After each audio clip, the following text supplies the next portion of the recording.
Sampurasun pamiarsa sadaya tepang deui sareng abdi dina intisari pelajaran sekolah sahabat. Mugia sadaya pamiarsa kenging berkah dina channel ieu khususna wargi-wargi abdi orang Sunda nu aya di KMAHK. Dina minggon ieu para wargi urang atos dugi karena pelajaran anu ka-10 anu dipasihan judulnya eta emut tong dipohokeun. Ayat intina dicanak di Pamindo 8 ayat ke-7. Sing aringet kumaha bareto marane digurun keusik nyeun pibendueun pangeran Allah marane ti barang budal ti Mesir nempi ka ayeuna di dieu marane ngan ngalawan bae ka mantenna.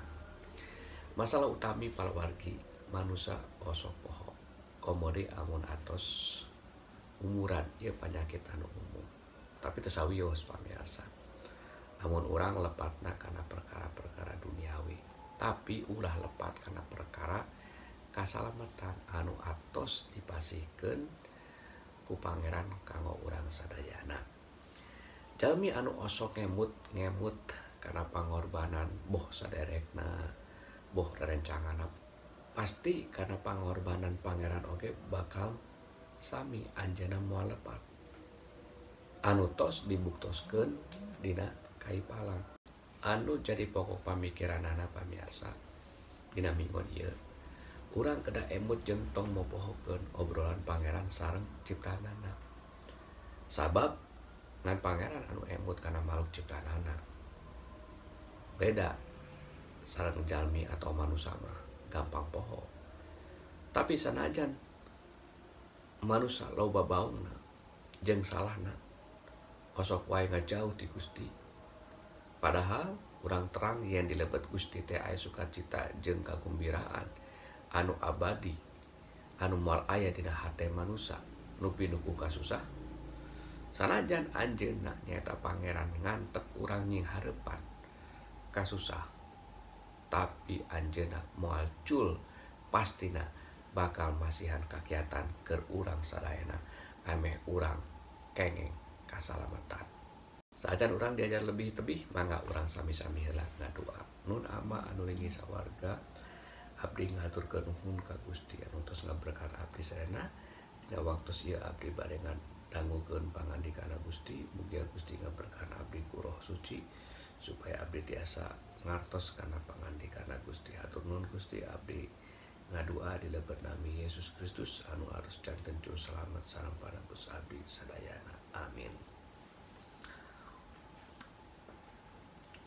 Pelajaran anu kahiji dina buku pelajaran sahabat urang nyaeta perkawis caah ageng.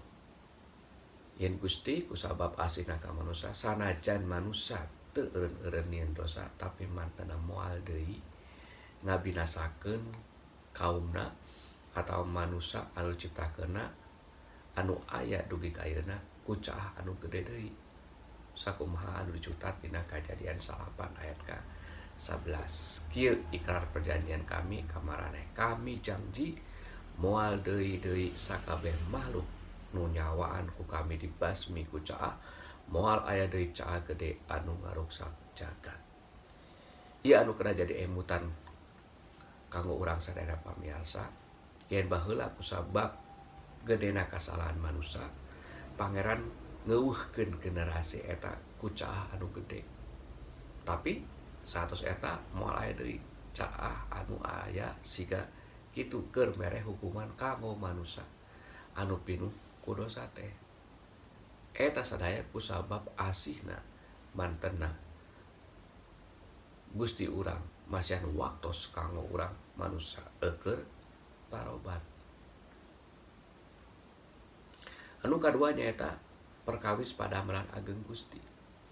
Kumaha mantenna tos seueur pisan damel kaagengan keur manusia ti jaman kapungkur dugi ka ayeuna.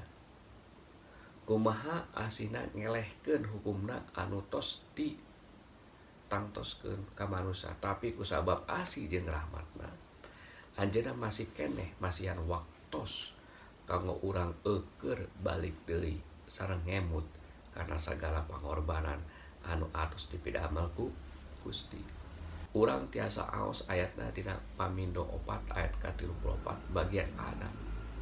Iraha aya Allah sejen anu ngajorak ngarebut hiji bangsa tina genggeman bangsa sejen teras dijadikeun umatna cara anu dipidamel ku pangeran Allah maraneh ka maraneh di Mesir kumaha kawasana tos dibuktoskeun waktos anjeunna ngaluarkeun Bani Israel di Mesir ieu buktos pamiarsa anu teu tiasa ku pamiarsa sadaya dipohokeun sabab pangeran tos ngabuktoskeun padamelanna mantenna basa ngalepaskeun Bani Israel kukituna oge anjeunna bakal ngalakukeun perkawis anu sami keur urang sadayana urang bakal dibebaskeun tina sagala kasusah ejeung tina dosa-dosa anu aya di sakuriling urang kusabab asihna Gusti ka urang anu sakitu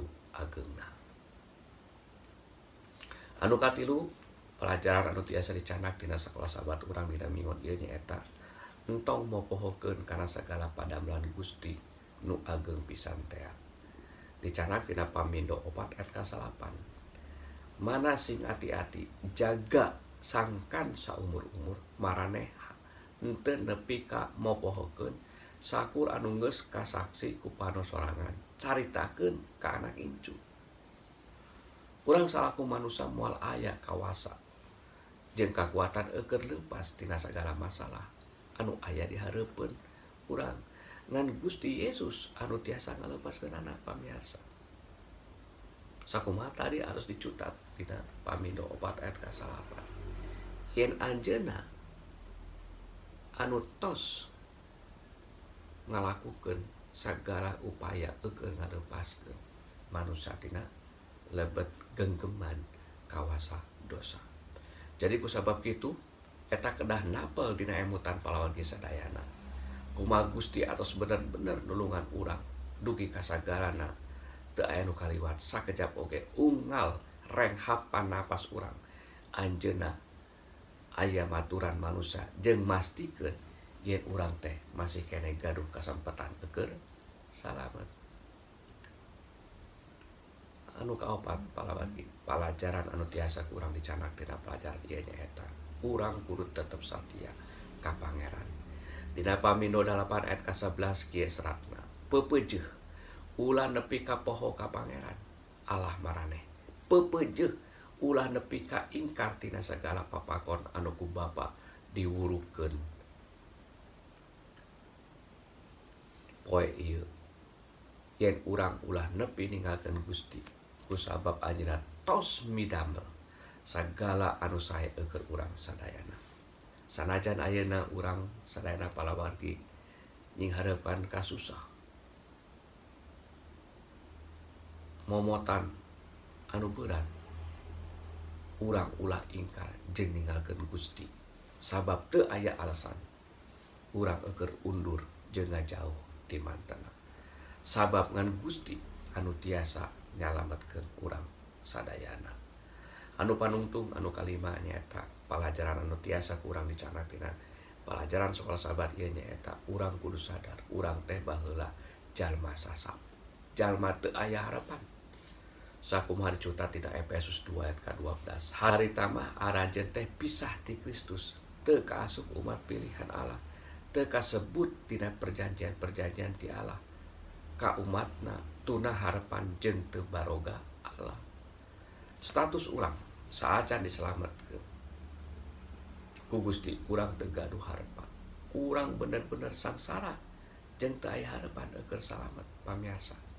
Tapi kusabab asih jeung cintana pangeran urang ayeuna diangkat jadi putra-putrina keur kenging warisan anu ageung nyaeta salamet kenging hirup anu bagja di karajaan sawarga. Ieu sadaya urang kedah emut tong dipohokeun kana sagala anu tos dipidamel ku pangeran urang. Gusti pamiarsa ngan hoyong diemut tina sagala padamelanana anu aheng anu ageung sabab teu aya anu tiasa nandingan dugi ka ayeuna. Kusabab kitu urang terang yen pangeran teh maha kawasa sanggup masihan rahmat ka manusia. Matak teu aya rugina urang tumut jeung patuh kana sagala parentahna. Sanajan urang tos beunghar jeung sukses, tetep urang tompoho kana pangorbanan. Sabab dibalik kasuksesan manusia pasti aya campur tangan Pangeran. Kasalamatan pamirsa. Jadi bagian urang ngan ku rahmatna sanes ku kahebatan jeung kabisa manusia eta sadayana rahmatna ti Gusti. Tah sakitu pamirsa cindekan atawa intisari pelajaran sahabat urang dina minggon ieu. Mugia ieu tiasa jadi berkah kanggo urang sadayana. Hatur nuhun kana perhatosanana. Rampes.